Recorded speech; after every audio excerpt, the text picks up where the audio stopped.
Então vamos falar um bocadinho e no fundo no seguimento de tudo aquilo que já foi falado ao longo desta manhã, porque na verdade e ao longo dos anos em que vamos participando destes eventos, temos aqui o Dr. Roberto Lúcio com muito mais anos de experiência nestas lidas.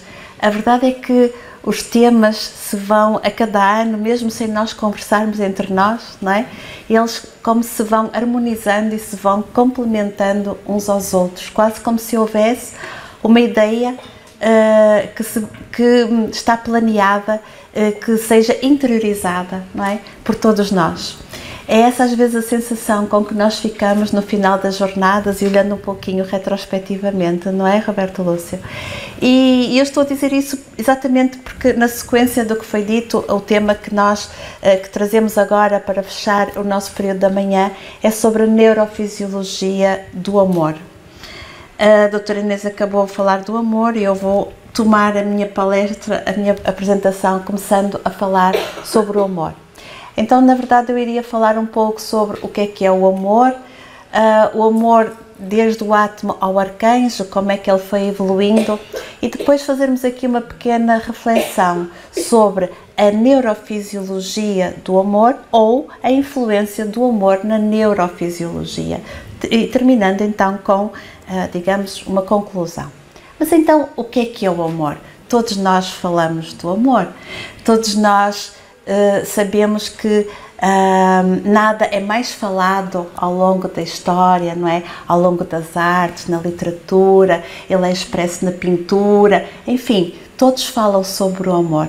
Mas a verdade é que é muito difícil definir o amor de tão grande, não é? De tão abrangente quanto ele é. Na verdade, o verdadeiro amor, esse amor que nós chamamos amor incondicional, nós não conseguimos definir porque ele ainda está para além das nossas capacidades. Então, tudo aquilo que nós possamos dizer acerca do amor, desse amor que um dia temos que aprender, fica com certeza muito aquém do que ele realmente é e do que ele realmente representa.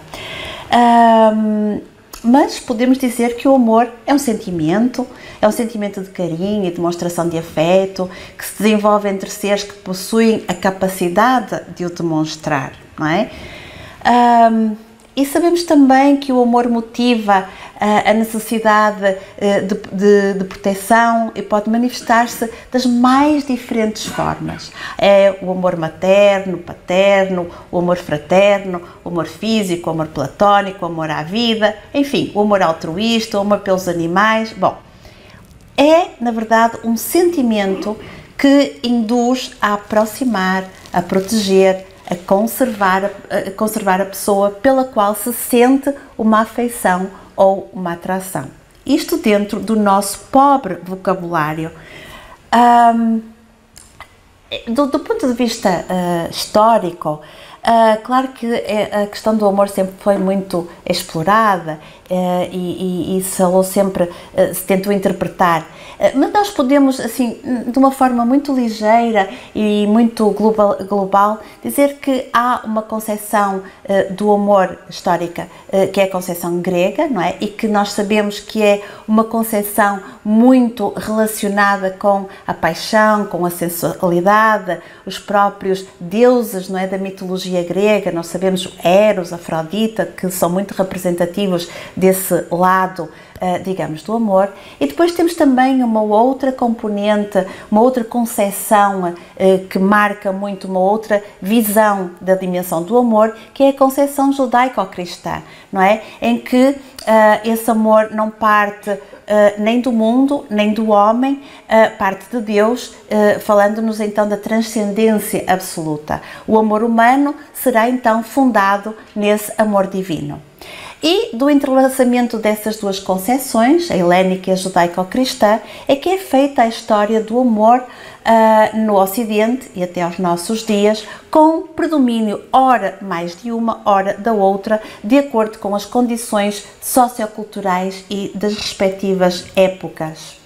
Claro, do ponto de vista filosófico, porque o sentimento é o que é, mas apenas a exploração filosófica da terminologia. Podemos, de alguma forma, definir ou distinguir ou pelo menos se tentou ao longo dessa reflexão filosófica, distinguir aquilo que foi considerado como o exemplo de um amor racional, e durante alguns períodos da história havia muito essa estruturação do amor racional, ou da reflexão sobre essa forma de amor. E a título de exemplo podemos trazer o exemplo de Sócrates, não é? Em que todos nós sabemos que Sócrates foi condenado à morte por envenenamento com cicuta, acusado de corromper a juventude de Atenas e introduzir, digamos, conceitos de falsos deuses. Na verdade, Sócrates usa a sua morte, a previsibilidade da sua morte, não é? Como uma lição final aos seus pupilos, encarando a morte calmamente. Ele preferiu aceitar aquela morte, cumprindo, digamos, a lei, dando um exemplo de cumprir uma lei, de manter a sua palavra, o seu acreditar, do que propriamente lutar pela sua vida, numa exemplificação daquilo que nós podemos interpretar como a racionalidade do amor. Gandhi, um outro exemplo, não é? Digamos, o político da não-violência, venceu o poder britânico sem usar nenhuma arma, também nessa exemplificação desse amor racional dirigido para um objetivo. Preferiu humilhar-se e fazer jejum a levantar uma só arma para atacar o poderio britânico, mas numa atitude, digamos, de racionalidade para atingir um objetivo. Jesus, sabemos, é o modelo do amor incondicional. Jesus foi o mais elevado e ilustre espírito que veio à Terra para nos ensinar o amor doação em todas as suas dimensões e plenitude. A título desse exemplo do amor de doação, trouxe esta passagem de Santo Agostinho, que eu acho muito significativa. Se te calares, cala-te por amor. Se falares, fala por amor. Se corrigires, corrige por amor. Se perdoares, perdoa por amor. O amor deve estar no centro de todas as nossas ações. Então, e o Espiritismo? O amor segundo o Espiritismo? Na verdade, claro, ele traz-nos essa mesma mensagem do amor, que nos é trazido por Jesus, mas tenta sedimentá-lo numa racionalidade para que nós o possamos compreender melhor, dada a nossa dificuldade ainda de interiorizar a verdadeira essência do amor. Então, na lei do amor, Allan Kardec diz-nos que o amor resume toda a doutrina de Jesus, porque é o sentimento por excelência. O amor é de essência divina. Desde o mais elevado até o mais humilde, todos vós possuís no fundo do coração a centelha desse fogo sagrado. Esse germe desenvolve-se e cresce com a moralidade e a inteligência. Define-nos aqui o amor, fala-nos desse sentimento por excelência que nos foi demonstrado pelo Jesus, mas mostra-nos também, digamos, uma ideia de crescimento, não é? Do amor ao longo do tempo. Então a doutrina espírita considera que o amor está presente em toda a criação do universo, fruto do amor de Deus, em toda a criação do universo. Que aprender a amar é inevitável, mas que para se atingir o amor sublimado, o caminho é longo. E que esse aprendizado começa na força física que une os seres inanimados mais simples e vai até à sublimação dos sentimentos, culminando no amor perfeito. E nós vamos tentar falar um pouquinho sobre esse percurso, desse aprendizado do amor, desde realmente os seres inanimados, começando no átomo, até, de facto, à angelitude. À luz da ciência e dentro do paradigma materialista, enfim, juntar Deus e amor com física e biologia parecerá um bocado absurdo. Tudo pode ser explicado dentro do paradigma materialista, tudo tende a ser explicado, tudo se pretende explicar sem a presença de Deus. Mas a verdade, e hoje já falamos muito sobre isso, é que depois de grandes dissecções, das grandes dissecções da ciência, são mesmo alguns cientistas que começam a trazer uma nova visão onde se concilia de facto física e biologia com Deus, amor e energia. E mais uma vez trazemos aqui Bruce Lipton, em que Bruce Lipton foi um importante biólogo, um grande investigador, professor catedrático, que tinha uma longa carreira, digamos, de investigação dentro da universidade, mas que a dada altura fez uma grande reflexão sobre o que era a biologia, sobre o que era a ciência, e então ele começa a dar um rumo diferente aos seus estudos, às suas investigações, e no culminar desses estudos ele escreve vários artigos e escreve também este livro, A Biologia da Crença. E então o que é que ele diz nesse livro, apenas para começarmos a falar sobre esta questão? Ele diz-nos: eu não acreditava em Deus. Eu era, afinal, um biólogo tradicional, para quem a existência de Deus era uma questão totalmente irrisória. Considerava a vida mera consequência do acaso, como sorte no jogo. Os genes e a lei da probabilidade seriam a explicação para tudo. O DNA controlava a vida biológica. Com o tempo, começou-se a acreditar que os nossos genes também controlavam as nossas emoções e comportamentos. Portanto, se alguém nascesse com um gene de felicidade defeituoso, poderia esperar ter uma vida infeliz. Afinal, éramos qual máquinas que nasciam pré-determinadas pelo acaso, a lei do acaso. Com a descodificação do genoma humano, esse dogma, como nós já também vimos, começou a cair, diz-nos ele. A epigenética, como área que estuda os mecanismos moleculares por meio dos quais o ambiente controla a atividade genética, veio revolucionar toda essa visão determinista. E ele diz-nos assim, ainda: afinal, não somos vítimas dos genes, e sim donos do próprio destino, capazes de criar uma vida cheia de paz, felicidade e amor. Somos feitos à imagem e semelhança de Deus.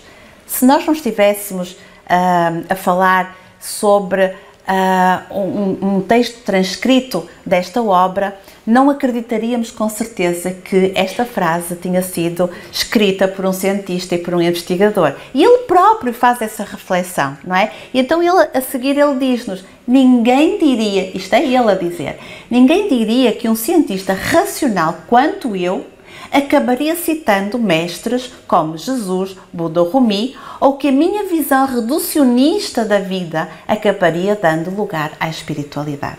É de facto preciso ser uma alma grandiosa para ter esta capacidade de reflexão e de reconhecimento. Mas, se somos realmente, diz ele, a imagem de Deus, precisamos colocar o espírito na equação quando se trata de melhorar a nossa saúde física e mental. Bom, aquilo que temos estado a ver dentro dos conhecimentos que nos são trazidos pela doutrina espírita tem tudo a ver com aquilo que nos disse ali Bruce Lipton. Então, vamos ver um pouquinho esse conceito do amor numa perspectiva desde o átomo ao arcanjo. Como é que nós podemos ligar a ciência e o amor? Então nós vamos ver, não vamos começar já no átomo, vamos começar já na célula, um bocadinho mais à frente. Então, nós já vimos que a célula é constituída por um núcleo que contém o material genético, temos uma mitocôndria que produz energia, felizmente a doutora Lígia já nos trouxe ali as imagenzinhas, porque eu não tenho. Então, temos a mitocôndria que produz energia e temos uma membrana que reveste o citoplasma e que fica entre elas. Mas, dentro de cada uma destas partes há um vasto universo, como todos nós bem sabemos. Cada célula é um microcosmos. Possui uma tecnologia de tal modo avançada que mesmo a ciência ainda não conseguiu compreendê-la totalmente, e por isso é que nós hoje ainda estamos aqui a falar sobre estas questões e não estamos a dar algo, digamos, finalizado. Continuam ainda algumas dúvidas sobre o funcionamento, não é, da própria célula. Então, mas se nós virmos, realmente ele é cada célula é de facto o microcosmos, porque em cada célula nós podemos identificar quase todos os sistemas que nós, no nosso organismo, constituído por trilhões de células, temos. A célula tem um sistema digestivo, não é? A célula tem um sistema de respiração, a célula tem um sistema de divisão. Então nós podemos ver que naquela célulazinha está realmente um microcosmos onde estão representados todos esses sistemas que, no fundo, constituem um ser mais complexo, como iremos ver.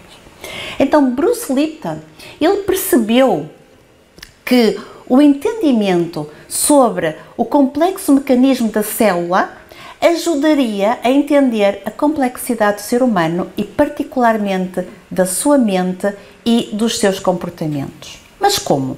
Vamos então continuar na nossa reflexão. Vamos ver então, ainda estamos nos organismos unicelulares, naquela célulazinha única, mas que apesar de tudo é um microscópio. E ele traz-nos então este conceito da membrana mágica, que a doutora Joana também já nos falou. Então ele diz-nos que o verdadeiro segredo da vida não está na famosa dupla espiral DNA, mas sim na compreensão dos mecanismos simples e elegantes da membrana mágica, que fazem com que o seu corpo transforme os sinais do ambiente em comportamentos da célula. Ou seja, daquela teoria em que o núcleo da célula, não é? Que não vai assim há tanto tempo, em que era o núcleo, a estrutura central, que tudo determinava, passamos para uma visão em que, sim, nós temos uma membrana, que ele chama-lhe a membrana mágica, pela sua capacidade, não é? De identificar estímulos, de os interpretar, de perceber se vai permitir que esses estímulos sejam transmitidos para as outras estruturas da célula e que no final culminem com uma determinada resposta da célula, não é, para o seu interior e também em interação com o exterior. Então, a membrana, diz-nos eles, é capaz de interagir de maneira inteligente, claro, entre aspas, com o ambiente, não é? Transmitindo qual deve ser o comportamento final da célula, o que mostra que esta membrana representa o cérebro da célula. Podemos fazer essa analogia conforme nós já dissemos, não é? Aquela membrana é como se fosse o cérebro e as proteínas receptoras funcionam como a consciência da célula, não é? E nessa consciência, a célula é já capaz de interagir, escolher, sim, ela não entra todos os estímulos, não entra todas as substâncias dentro da célula, então ela é capaz de escolher, proteger, não é? Porque ao não deixar entrar determinado tipo de estímulos ou de substâncias, ela está a proteger a célula, num esboço primitivo e elementar da aprendizagem do que é o amor, nessa interação, de escolha e de proteção. Lembremos-nos que numa das tentativas de definir de uma forma muito simples o que é o amor, nós dizíamos que é o sentimento que induz aproximar, proteger, conservar a pessoa pela qual se sente afeição ou atração. E aqui aquela membrana faz isso, ela escolhe, protege, defende a estrutura da célula. Então é um esboço já, não é, do desenvolvimento de esse sentimento maior que será o amor. Então, continuando a aprender com as células, como refletiu Bruce Lipton, então vamos passar ao patamar seguinte, ou seja, dos organismos unicelulares aos pluricelulares. Então, para continuarem a sobreviver a dada altura e a desenvolverem-se, as células tinham dois caminhos, não é? Ou competiam entre elas, não é? Cada uma das suas célulazinhas iam competindo entre elas para ver qual é que sobrevivia, ou então elas tinham que colaborar. Então, aqui teve que existir, digamos, uma escolha, vamos assim dizer. E a verdade é que as células, numa exemplificação desse caminho que culminará num amor maior, as células escolhem a colaboração. E então inicia-se aqui um longo percurso de divisão de tarefas, não é? De diferenciação, de organização, de hierarquização. Nós sabemos que a colaboração é, sem dúvida alguma, um exercício do amor. Nós, para colaborarmos, não é? Para chegarmos a um objetivo maior, partilhando tarefas, experiências, é, de facto, um processo de crescimento que tem como base o amor, sentimentos de amor, mesmo que sejam mais rudimentares. Então, reparemos como as células fazem esta opção. E quando nós hoje, ainda considerados seres tão inteligentes, tão evoluídos, que estamos aqui a fazer estas tão profundas reflexões, na verdade, ainda hoje, tantas vezes na nossa vida, escolhemos a competição em detrimento da colaboração. Então, depois dos organismos unicelulares aos pluricelulares, há esta colaboração, esta partilha, não é? Hierarquização de funções, ela vai permitir a expansão da consciência coletiva, não é? Quando as células se agrupam, elas aumentam exponencialmente a sua consciência do meio ambiente. Assim, se para cada uma delas dermos um valor X, toda a colónia de organismos terá consciência potencial de pelo menos X vezes o número de células que a compõem, não é? Então, é o exercício do amor em expansão, o aprendendo a dividir e a partilhar. Dividir e partilhar. Ninguém tem dúvidas que isso faz parte do sentimento de amor. E continuamos a evoluir, não é? E então vamos passar dos organismos pluricelulares aos seres complexos. Então, organismos com complexidade crescendo, vão surgindo esses organismos com complexidade crescente, sendo que nos seres mais evoluídos estrutura-se o sistema nervoso, que no fundo é o correspondente àquela membrana mágica, não é? Que funciona como receptor de sinais do ambiente, capazes de modular comportamentos cada vez mais complexos e elaborados, não é? É como aquela membrana. Porquê? Porque é o nosso sistema nervoso que depois vai fazer essa primeira barreira, não é? À entrada de determinados estímulos, determinadas substâncias dentro do nosso próprio organismo. E depois dos seres complexos, ao ser humano é mais um passo, não é? No seu ponto de partida, agora vejamos como nós estávamos aqui a fazer esta reflexão, digamos, com base naquilo que, neste raciocínio que nos foi trazido por Bruce Lipton. E agora passamos para esta frase de Allan Kardec. Mas vejamos como esta passagem é absolutamente natural, como se fosse um encadeamento do raciocínio que estávamos a fazer. E diz-nos assim Allan Kardec: então, no seu ponto de partida, o homem só tem instintos, mais avançado e corrompido só tem sensações, mais instruído e purificado tem sentimentos, e o amor surge como o requinte do sentimento. É, portanto, a continuação daquele processo evolutivo que também nos é trazido por Bruce Lipton. Então, posto isto, coloca-se aqui esta questão: será que restam dúvidas quanto à presença constante do amor? Em todo o processo de evolução, do átomo ao arcanjo, podemos identificar claramente os ensaios constantes da aprendizagem do amor. Bruce Lipton fala-nos também, e vamos reportar-nos novamente àquilo que nos é trazido por Allan Kardec, quando ele nos fala dos seres inanimados, ou das estruturas inanimadas. Se nós pensarmos, e ele traz-nos também essa reflexão, não é? A reação entre os átomos de atração, de repulsão, não é? Isso pode ser já interpretado como um exercício de amor. Então, mas não é de admirar, já que, diz-nos, temos em nós a centelha do amor e o nosso destino é a perfeição, sendo que este passa pelo amor incondicional, semelhante ao amor divino. Então, há todo este percurso evolutivo. Então, agora que vimos aqui esta evolução, vamos fazer uma reflexão sobre como é que é interpretada a neurofisiologia do amor, ou também, ou talvez não seja tanto ou, mas será a influência do amor na neurofisiologia. Começando pela neurofisiologia do amor. Claro que nós, desde sempre, o homem tem necessidade de explicar tudo e explicar não só todos os mecanismos físicos, mas também todas as nossas emoções, todos os nossos sentimentos, e claro que foi ao longo do desenvolvimento da ciência, do desenvolvimento da medicina, foi então estruturando, digamos, essas explicações embasadas no conhecimento da anatomia e da neurofisiologia.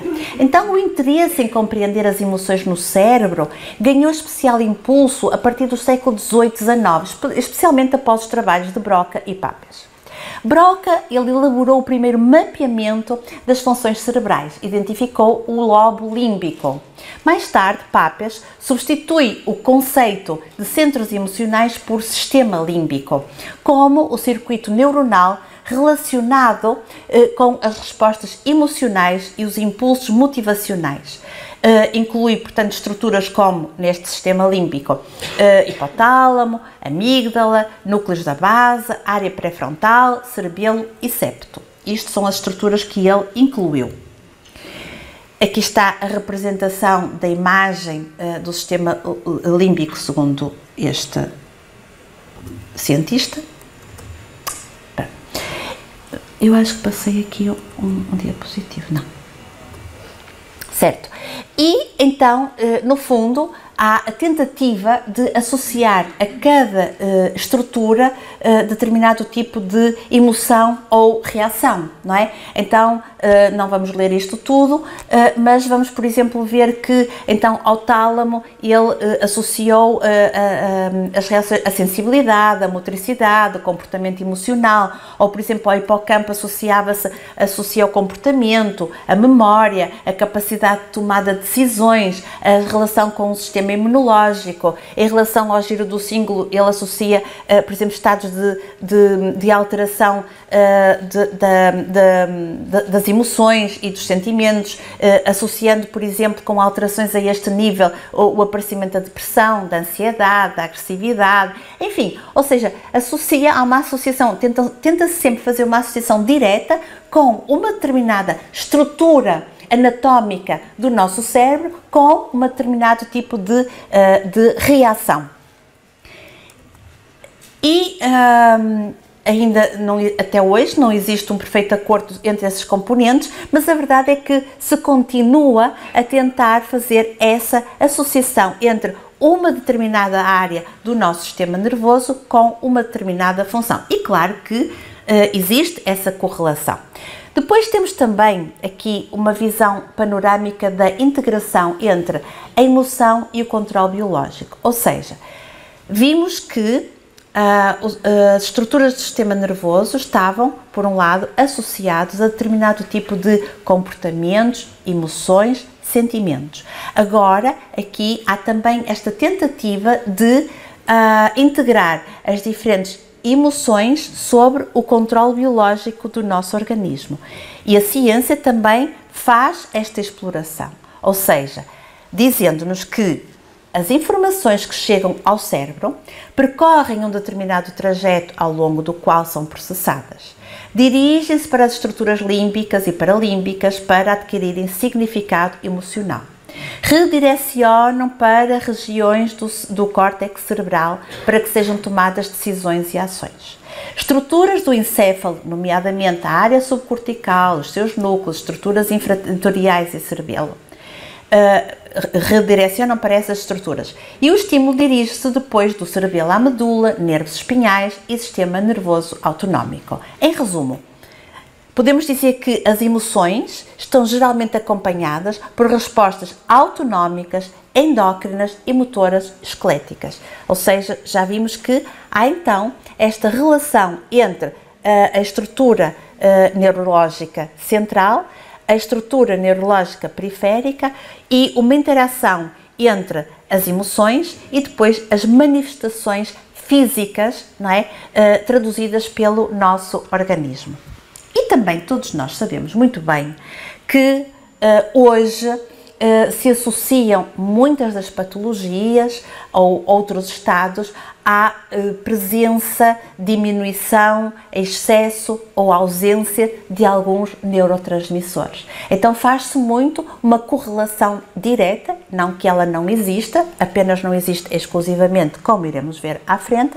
Por exemplo, hoje nós sabemos que nos estados depressivos existe uma diminuição da dopamina ou da serotonina, ou que, por exemplo, sentimentos de amor se associam ao aumento de oxitocina ou de noradrenalina. E sabemos ainda muito bem que quando estamos perante uma situação de luta, de ansiedade ou de fuga, que há um aumento de libertação de adrenalina.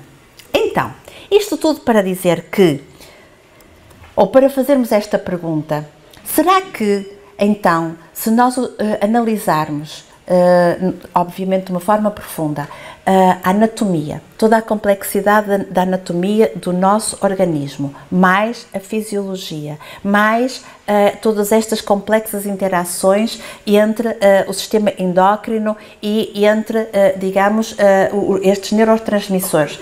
Será que nós conseguimos explicar o sentimento do amor? Ou seja, toda esta neurofisiologia, digamos, tão bem aparentemente explicada do ponto de vista científico, explica como é que nós processamos, como é que nós manifestamos este sentimento tão complexo que é o amor?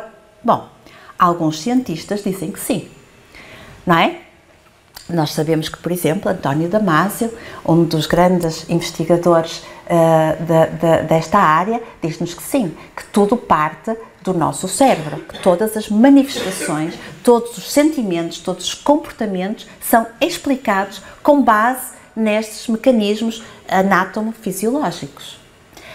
Agora, aqui entra um outro componente, e que este componente de discussão está muito presente dentro das academias científicas, que é, digamos, até que ponto nós podemos considerar que o cérebro, não é, é realmente o produtor de todas essas manifestações, ou se realmente existe uma mente que está para além do cérebro.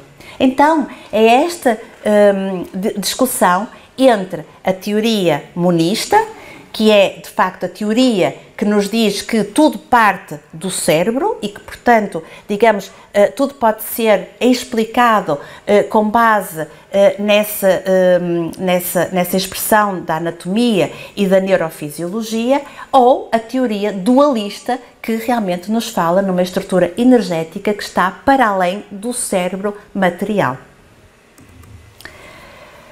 E o que é que nos diz, então, André Luís sobre a mente e o cérebro? E também já todos hoje, durante a manhã, falamos um pouquinho sobre isso.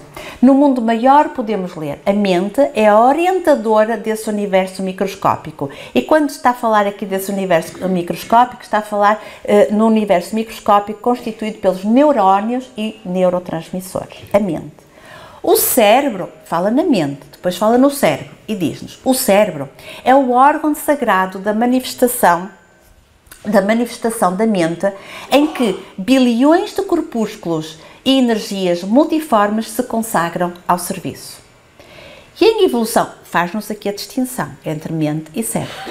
Em evolução em dois mundos, pode-se ler: o coronário possui no tálamo vasto sistema de governança do espírito. Aí verte o pensamento por secreção subtil, não do cérebro, mas na mente.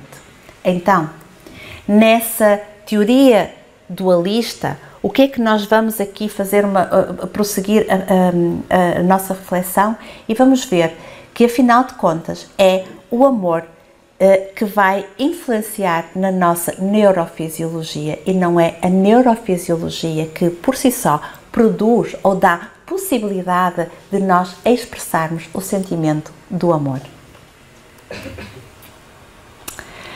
Diz-nos assim Bruce Lipton: não somos meras máquinas bioquímicas, e também não são as hormonas e neurotransmissores controlados pelos genes que dirigem a nossa mente, nosso corpo e nossa vida.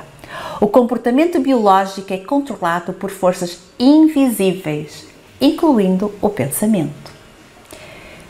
É a ciência.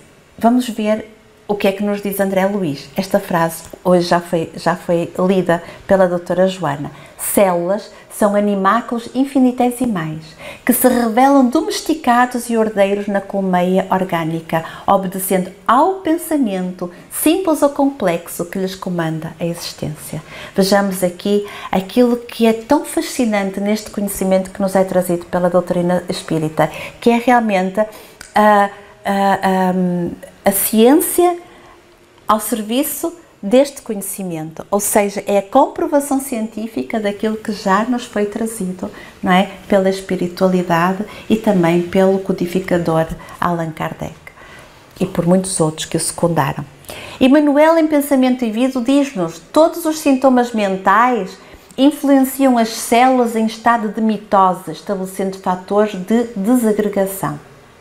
Passamos de Emmanuel para Michael Hove, também hoje já aqui falado.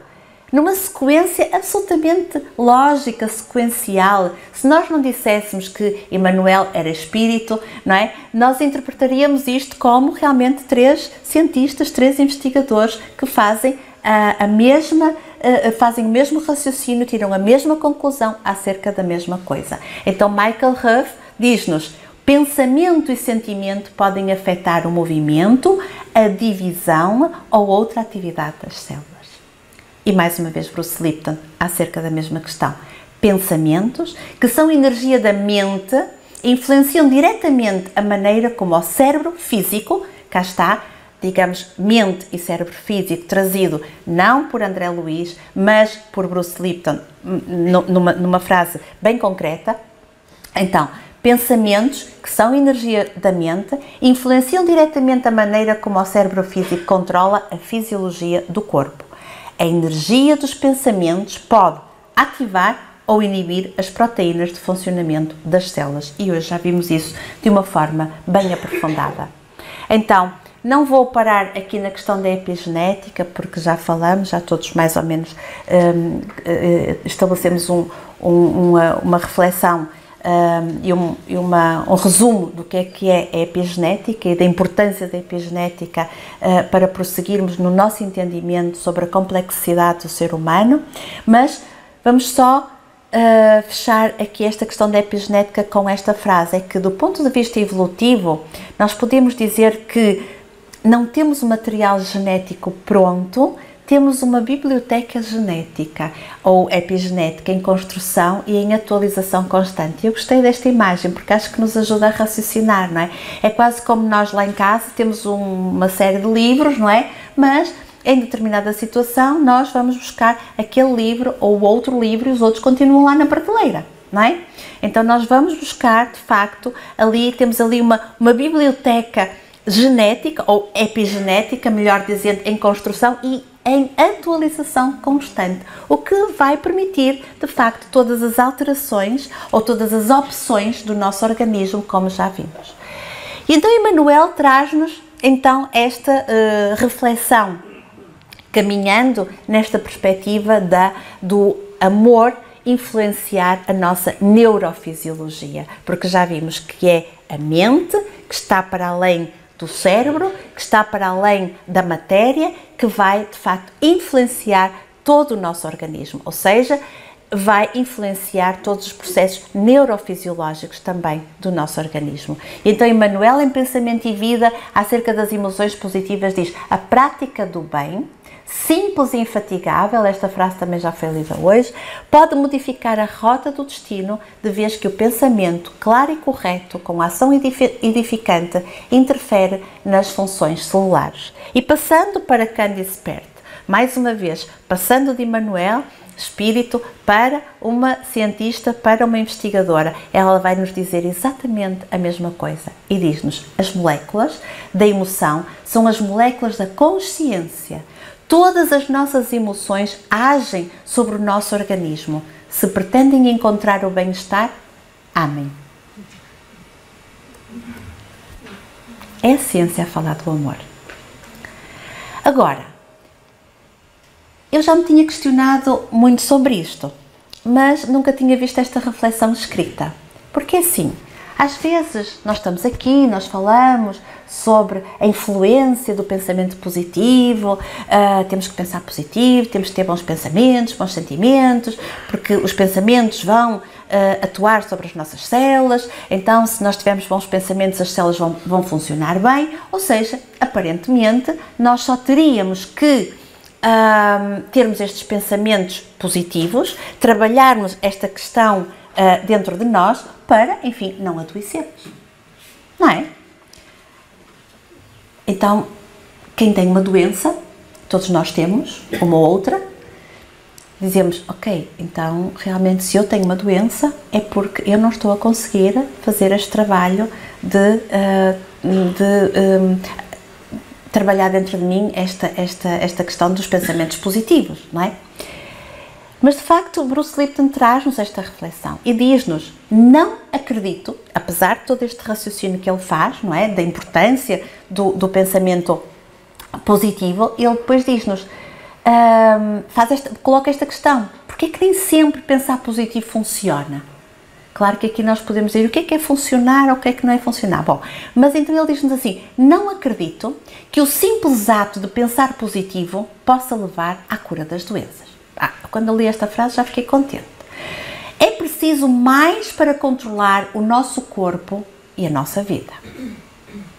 Porque se nós pensarmos isso, às vezes pode até gerar um sentimento de culpa, não é? Porque então temos este conhecimento a vida toda, tentamos evoluir, tentamos ultrapassar os nossos defeitos, as nossas dificuldades, mas afinal de contas eu adoeci na mesma, não é? Então se calhar está tudo mal o que eu fiz. Não é? Mas ele vai nos dizer que não e nós vamos perceber esta ligação perfeita entre a ciência e o que nos é trazido pelo Espiritismo. Então ele diz-nos que é sempre importante pensar positivo, concordamos, porque gera bem-estar e harmonia. Ou seja, doentes sem ser doentes, o pensamento positivo vale sempre a pena. Mas isso não quer dizer que o simples facto de pensar positivo altera a nossa vida significativamente. O que as pessoas não entendem é que as subdivisões aparentemente separadas da mente, a consciente e a inconsciente, são interdependentes, diz-nos o Bruce Lipton. Agora, o que é que ele nos quer dizer com isto, da questão da consciência e do inconsciente? E vamos ver aqui a ponte com tudo aquilo que nós temos vindo a dizer do ponto de vista do conhecimento espírita. Então ele diz-nos, a mente consciente é a mais criativa e a que gera pensamentos positivos. Já a mente subconsciente é um depósito, reparem, é um depósito de reações e de respostas a estímulos derivados dos instintos e das experiências vividas. Mantém, portanto, é um depósito, não é, dos instintos e das experiências vividas, não é? E nós sabemos isso. Mantém, infelizmente, sempre o mesmo padrão habitual, emitindo as mesmas respostas comportamentais ao longo de toda a vida. Quando se trata de habilidades de processamento neurológico, a mente subconsciente é milhões de vezes mais forte que a mente consciente. Olhem que interessante. Eu não sei se Bruce Lipton acredita na reencarnação, se acredita na pré-existência da alma, mas que está aqui isto dito está. Certo? E é essa dificuldade que nós sentimos, não é? Ok, o meu pensamento agora é positivo, mas eu não consigo mudar. Então ele diz-nos isto, não é? E continua, se os desejos da mente consciente entram em conflito com os da mente subconsciente, qual vai ganhar? Podemos repetir pensamentos positivos, mas se temos interiorizado no subconsciente, o contrário não vai modificar. É a autossabotagem. Isto é muito interessante. Claro que nós não vamos interpretar como autossabotagem, mas vamos interpretar como, lá está, a necessidade, porque estes padrões estão interiorizados, estão muito sedimentados, não é? no nosso espírito, pelas experiências repetidas ao longo de múltiplas vivências em que fomos, de facto, enfim, acumulando experiências muitas vezes negativas, óbvio que não basta nós agora, como um clique, temos pensamentos positivos e vamos mudar tudo. As mudanças são muito morosas, não é? E nós temos que perceber que se nós tivermos aqui uma régua, não é? A nossa reencarnação atual vai corresponder a um ponto na régua, não é? Mas temos a régua toda para trás e vamos ter a régua toda para a frente. Então estamos aqui num ponto. Então não é neste ponto que nós vamos, com o nosso pensamento, é um passo. Claro, é um passo nessa régua, é um passo nesse processo evolutivo, mas não basta, não é? Para nós ficarmos na expectativa de conseguirmos mudar tudo de uma vez. Temos que estar conscientes que é um processo progressivo de modificação de algo que nós temos estruturado ao longo de milénios passados, não é? Então, também aqui vemos, em jeito de resumo, a analogia com o nosso eu profundo como o espírito, que é o que ele fala no subconsciente, no eu profundo, mas nós vamos falar no espírito. Nossa essência que pré-existe com múltiplas vivências, com a acumulação de algumas virtudes, mas muito mais dificuldades e vícios que jazem encrostados na nossa alma. Essas dificuldades, essas dificultam a nossa tentativa consciente de mudar e de crescermos nesse amor que por vezes já entendemos racionalmente, mas que ainda não conseguimos vivenciar. Ainda há aquela questão de trabalharmos o emocional com o racional. Conscientes desta realidade, não desistamos nunca de nossas lutas em processo de melhoramento constante. Hoje a doutora Carolina dizia-me que tinha lido uma frase muito interessante que lhe apareceu no telemóvel de manhã, que dizia, não é, que o amor nunca desiste, não é? Então vem um pouco de encontro a esta nossa reflexão. Afinal, aprender a amar incondicionalmente é o nosso destino. Por ora, exercitemos-nos constantemente no amor de que já somos capazes, com a certeza de que ele, esse amor, intervirá positivamente não só sobre os processos neurofisiológicos, mas na nossa saúde e bem-estar integral. E finalizávamos com esta frase do Dr. Bezerra de Menezes, que nos diz: Jesus continua sendo o nosso divino médico, porque ele nos ensinou todo este caminho que está disponível para cada um de nós, receitando o amor por solução de todas as nossas dores. Esta era a mensagem que tinha para vos trazer. Muito obrigada a todos e